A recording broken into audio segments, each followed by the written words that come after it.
రేవంత్ రెడ్డి రెండు నాలుకల వైఖరి ఇవాళ విడుదల చేసిన ఈ మెమోతో స్పష్టమైపోయింది. మొన్నటిదాకా చాలా భీషణ ప్రతిజ్ఞలు చేశాడు.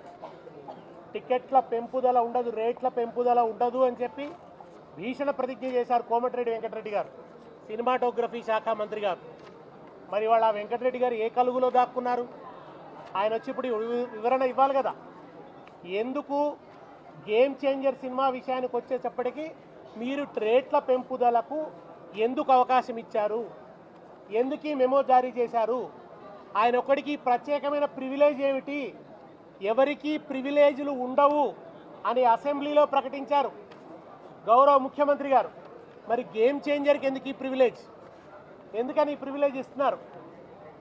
నిజానికి దిల్ రాజు అని ఆయన ఎప్పుడు కూడా తెలంగాణ ఉద్యమంలో కలిసి వచ్చిన వ్యక్తి కాదు. ఆయన ఏ ఒక్కరోజు కూడా తెలంగాణ ప్రజలకు అండదండగా నిలబడ్డ వ్యక్తి కాదు. ఆయన కూడా నిజామాబాద్లో మాట్లాడుతూ తెలంగాణ కల్చర్ను అవమానించాడు. ఆయనకు ఆంధ్రాలో సినిమా విడుదల చేస్తే వైబ్ ఉంటుందట, తెలంగాణలో విడుదల చేస్తే వైబ్ ఉంటలేదట.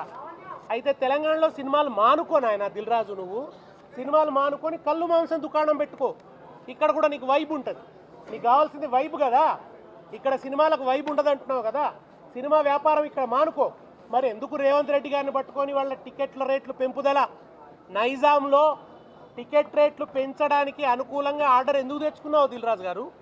ఇది దిల్ రాజు గారు జవాబు చెప్పాలి.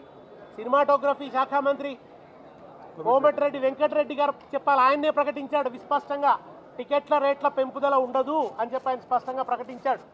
కనుక మీరు రెండు నాలుకల ధోరణి, ఒకరి పట్ల ఒక న్యాయం, ఇంకొకరి పట్ల ఇంకో న్యాయం.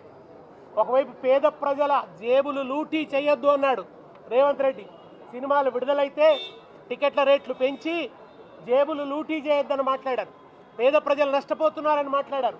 ఇన్ని మాటలు మాట్లాడి ఎందుకు ఇప్పుడు నాలుక మరలేసినారు అంటే, ఈయన పూటకొక మాట మాట్లాడతాడు, ఒక్కో సందర్భంలో ఒక్కో మాట మాట్లాడతాడు. ఈయనకి దేని మీద కూడా ఒక స్టాండ్ అంటూ ఉండదు. నిజాయితీ లేని మంత్రి అనడానికి ఇంతకంటే పెద్ద సాక్ష్యం అవసరం లేదు.